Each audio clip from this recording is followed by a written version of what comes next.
اورېدلی دي کم سړي ګیره نه وي ویدې 24 غنټې په ګناه کې زندګي تېري دا رښتیا دي. ګیره ساتل دا یو فطرت دی، د ټولو انبیاو سنت دی او دا هغه سنت دی چې جمهور علماو په دې باندې دا فتوه ده چې دا سنت واجب دي، په دې باندې به ته خامخا عمل کې په ګیره پرېښودو باندې. مور عایشه رضی الله تعالی عنها فرمایي وی داسې لس شیزونه دي چې هغه د امت دپاره خاص دي چې برې ته کټ کا او ګیرې پرېږده یا د خپل د بغل ویښته کټ کا، نوکان کټ کا، مسواک وکړه، دا د دې قوم سنت دي. په هغې کې ګیره لویول او برې ته کټ کولم دي. او کم سړي چې ګیره دی خرئ نو دا په ګناه کبیره کې مبتلا دی، په فسق کې مبتلا دی. علماء د دې مقدار چې لیکلی د صحابو نه چې کم ثابت دي. نبی کریم صلی الله علیه و آله وسلم ګیره وه. حضرت ابو هریره صاحب وی نبی کریم صلی الله علیه و آله وسلم ارشاد فرمایلو وی برید اخرئ او ګیرې پرېږدئ. وی کم سړی چې ګیره نه پرېږدي وی دی د مجوسیانو مشابهت اختیاروي، د دې نه ځان وساتئ. او کم سړی چې ګیره کټ کوي د صحابو د تعامل نه د هغې د اعمالو نه ثابته ده چې نبی کریم صلی الله علیه وسلم او د ټولو انبیاو ګیره وه. یو صحابي پورې څوک نشي ثابتولی چې د هغه ګیره نه وه. دا اجماعي فیصله ده او د ټولو صحابو په دې یو عمل لا روان دی. ها بعضې صحابه به داسې وو چې هغې به ګیره سموله، نو هغه هم دومره چې د یو موټي عمره د دې نه لاندې چې کله راشي نو دا بیا کټ کولی شي، د دې اجازت شته چې هغه سمه کړي.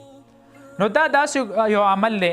امام سبکي رحمه الله فرمایي وی بعضې حکم داسې وي چې هغه صراحتاً خو ذکر نه خو اشارتاً ذکر وي.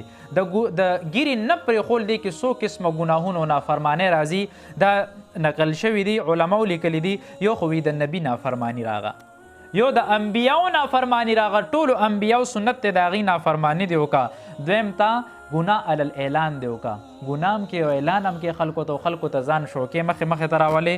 دریم دا چې د الله چې کم فطرت دله جوړ کړی دی د هغې کې ته تغیر او تبدل کې.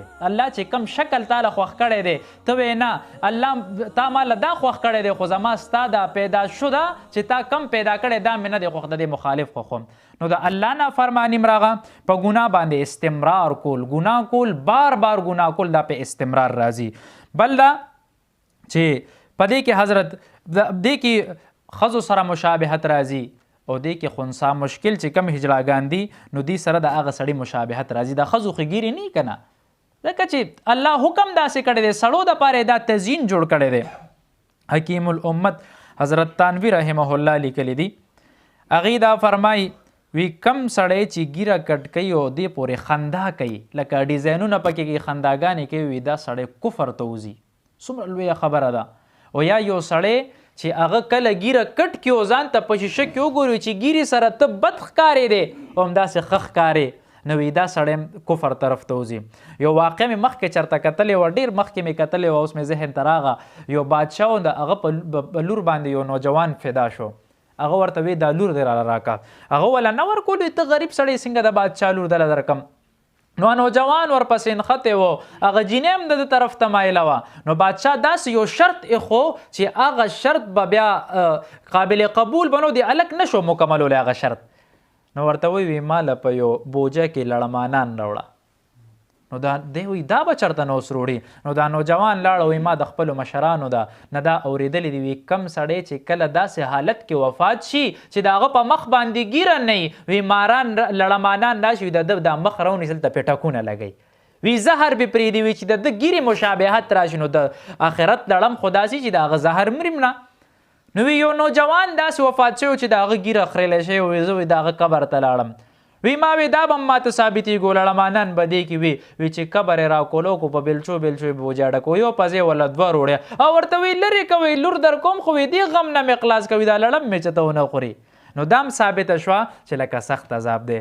یو التجا درته کوم، زمونږ په اشعارو کې هم راځي، قرآن هم ذکر کوي.